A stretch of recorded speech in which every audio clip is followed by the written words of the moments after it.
मेरे मेरे परिवार के लोग और मेरी टीम के किसी भी साथी के ऊपर जानलेवा हमला हुआ, एनकाउंटर हुआ, हत्या हुई, तो उसकी केवल और केवल रिस्पॉन्सिबिलिटी आईपीएस राजकुमार पांडियन की होगी। ये बाबा साहब अम्बेडकर के स्टैच्यू पे नीले रंग का कुर्ता पहनकर माला अर्पण करने 14 अप्रैल के दिन जाएंगे और फिर गुजरात के सुरेंद्रनगर जिले के थानगढ़ में 19 साल के मासूम बच्चे की छाती पर AK-47 से गोलियां दागे गए।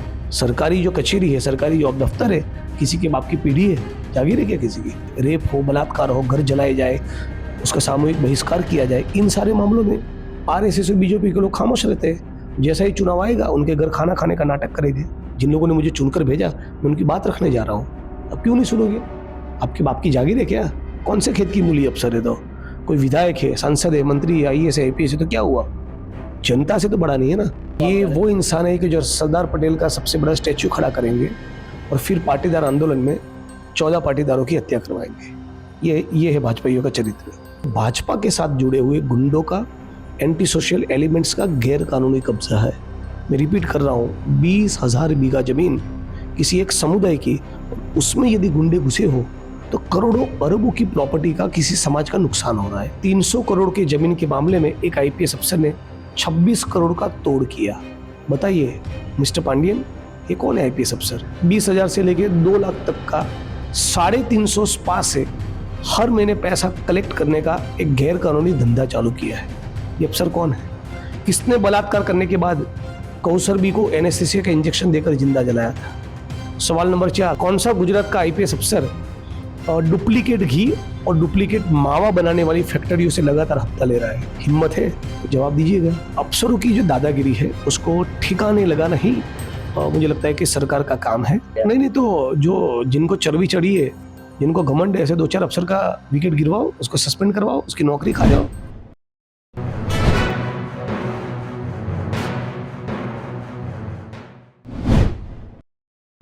नमस्कार दोस्तों, आप देख रहे हैं पंचायत के साथ में मैं राहुल पांडे। इस वक्त हमारे साथ बात करने के लिए जिग्नेश भाई मेवाणी हैं। बीतों दिनों जिस तरह से गुजरात के अंदर जो दलित के ऊपर जो अन्याय होता उसको लेके उन्होंने एक आईपीएस ऑफिसर से मुलाकात की थी, लेकिन उस आईपीएस ऑफिसर ने उनको कहीं ना कहीं अपमानित किया है। इसको लेके हम बात करेंगे, क्या पूरा वाकया है जानते हैं। जिग्नेश जी, पहले तो आपका पंचायत में स्वागत है। नमस्ते। जिग्नेश जी, आप जिस दिन आईपीएस ऑफिसर से मिलने गए थे, मैं आपको पूरा मामला बताता हूँ। गुजरात में आदिवासी, ओबीसी और दलित समाज को हजारों एकड़ जमीन का आवंटन हुआ है। उसमें से करीब करीब 20,000 बीघा जमीन जो दलितों की मालिकी की है, जिसके 7 बार में रेवेन्यू रिकॉर्ड्स में दलित समाज का नाम है, और जिन जमीन को लेकर कानून की किसी भी अदालत में कोई विवाद, कोई डिस्प्यूट पेंडिंग नहीं है। इन जमीनों में भाजपा के साथ जुड़े हुए गुंडों का, एंटी सोशल एलिमेंट्स का गैर कानूनी कब्जा है। मैं रिपीट कर रहा हूं, 20,000 बीघा जमीन किसी एक समुदाय की, और उसमें यदि गुंडे घुसे हो तो करोड़ों अरबों की प्रॉपर्टी का किसी समाज का नुकसान हो रहा है। तो दलित समाज के इस मुद्दे को लेकर मैं लगातार संघर्ष कर रहा हूं। करीब करीब 600 करोड़ की जमीन राष्ट्रीय दलित अधिकार मंच की हमारी टीम ने गुंडों के कब्जों से छुड़वाकर दलित समाज के गरीबों को वापस करवाई है।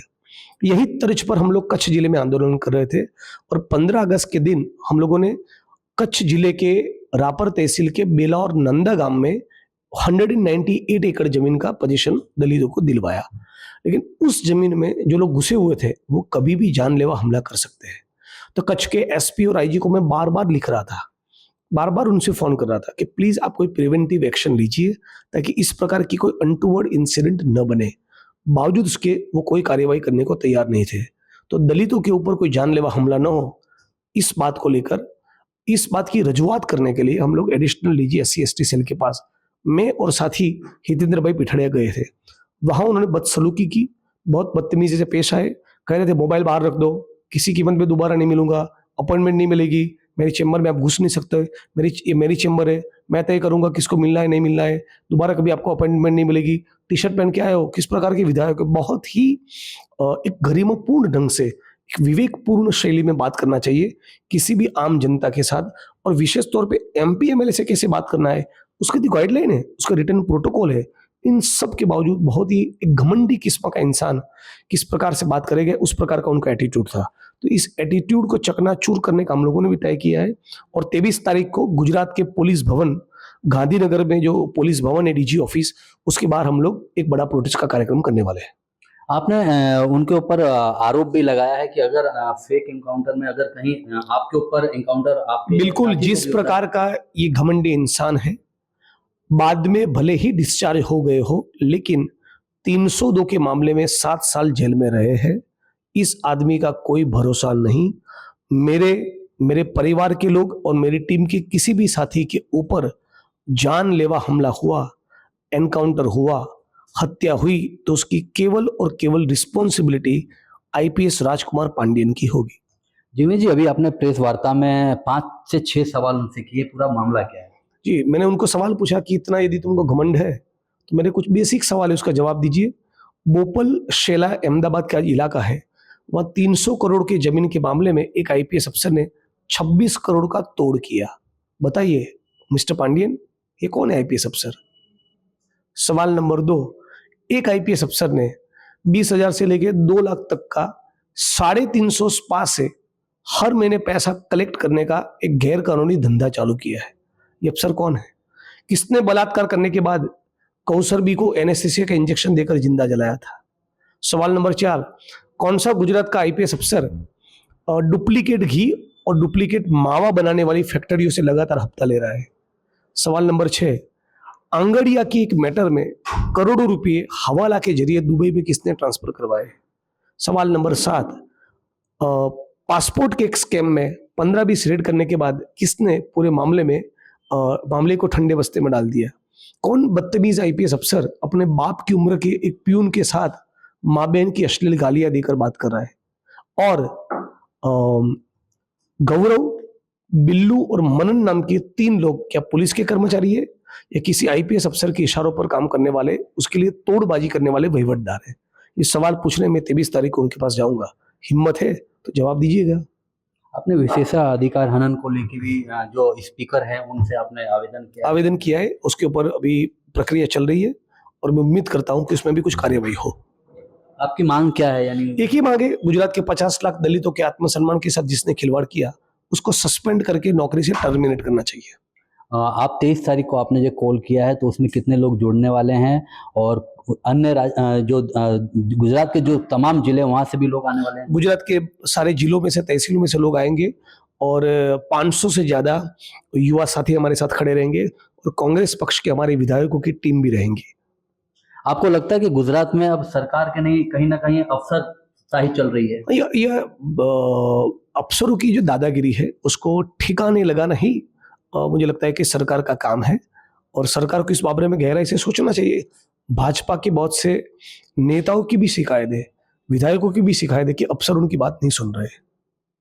अभी हाल फिलहाल में एक वीडियो भी वायरल हुआ था भूपेंद्र भाई का, कि अधिकारी को बोल रहे थे कि आप सही से काम करो, रोड रास्ते हैं जो सही से करो, वो भी एक वाकया देखा गया। नहीं, तो जो जिनको चर्बी चढ़ी है, जिनको घमंड है, ऐसे 2-4 अफसर का विकेट गिरवाओ, उसको सस्पेंड करवाओ, उसकी नौकरी खा जाओ, टर्मिनेट करो, सस्पेंड करो, सब ठिकाने आ जाएंगे। कौन से खेत की मूली अफसर है? तो कोई विधायक है, सांसद है, मंत्री है, आईएएस है, आईपीएस है, तो क्या हुआ? जनता से तो बड़ा नहीं है ना, जनता ही सर्वोपरि है। अब मेरे साथ इस प्रकार से बदसलूकी की कोशिश करोगे, आम जनता से क्या करोगे? जनता के टैक्स के पैसों से मेरा सैलरी होता है, जनता के टैक्स के पैसों से गुजरात की सारी कचहरी चलती है, तो जनता का सम्मान करना सीखना पड़ेगा, कोई भी हो। इन अफसरों को श्रेय यानी कि जो सपोर्ट है कौन दे रहा होगा? आप इनके पीछे कौन होंगे? एक तो जैसे नेताओं को सत्ता का घमंड होता है, इस प्रकार से उनको भी आईएएस आईपीएस होने का एक घमंड रहता है और ये घमंड उतारने की जवाबदारी सरकार की है और जनता की है। कहीं ना कहीं इसमें सरकार बिल्कुल सरकार को एक्शन लेना चाहिए, सस्पेंड करना चाहिए, तुरंत सस्पेंड करके टर्मिनेट कर देना चाहिए ताकि एक एग्जाम्पल सेट हो। सवाल जिग्नेश का मामला नहीं है, सवाल गुजरात के 50 लाख दलितों के आत्मसम्मान का है, सवाल अपने वडगाम की जनता का अपमान किए है। जिन लोगों ने मुझे चुनकर भेजा, मैं उनकी बात रखने जा रहा हूं। अब क्यों नहीं सुनोगे? आपके बाप की जागीर है क्या? सरकारी जो कचेरी है, सरकारी जो दफ्तर है, किसी के बाप की पीढ़ी है, जागीर है क्या किसी की? बपोदी है। ठीक से पेश आना पड़ेगा, सुनना पड़ेगा और काम भी करना पड़ेगा। जिग्नेश जी, जिस तरह से यहाँ पे दलितों को मान सम्मान नहीं दिया जा रहा और जहाँ इलेक्शन होता है तो वहाँ दलितों के घर पे जाके खाना खाते हैं। हाँ, तो ये खाना खाने का नाटक करते हैं, राइट। और अभी यहाँ दलितों के आत्मसम्मान के साथ खिलवाड़ हो रहा है।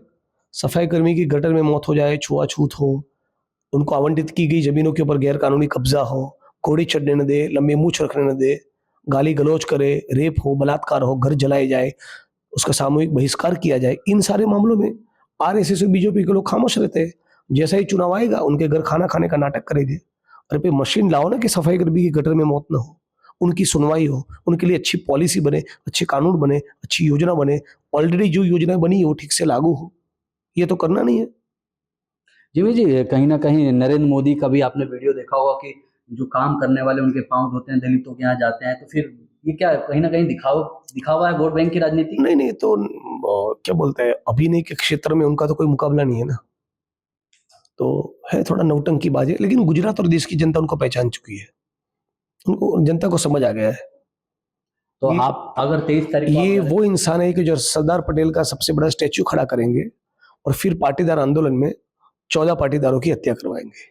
ये है भाजपाइयों का चरित्र। ये बाबा साहब अम्बेडकर के स्टैच्यू पे नीले रंग का कुर्ता पहनकर माला अर्पण करने 14 अप्रैल के दिन जाएंगे और फिर गुजरात के सुरेंद्रनगर जिले के थानगढ़ में 19 साल के मासूम बच्चे की छाती पर AK-47 से गोलियां दागेंगे। ये मुद्दे को लेके आप गुजरात से लेके और भी कहीं राज्य में आप इस मुद्दे को आप बिल्कुल, पहले गुजरात में बड़े स्तर पर दबाकर इस मुद्दे को उठाएंगे, फिर आने वाले दिनों में पूरे देश को बताएंगे कि यहाँ दलितों के साथ क्या हो रहा है।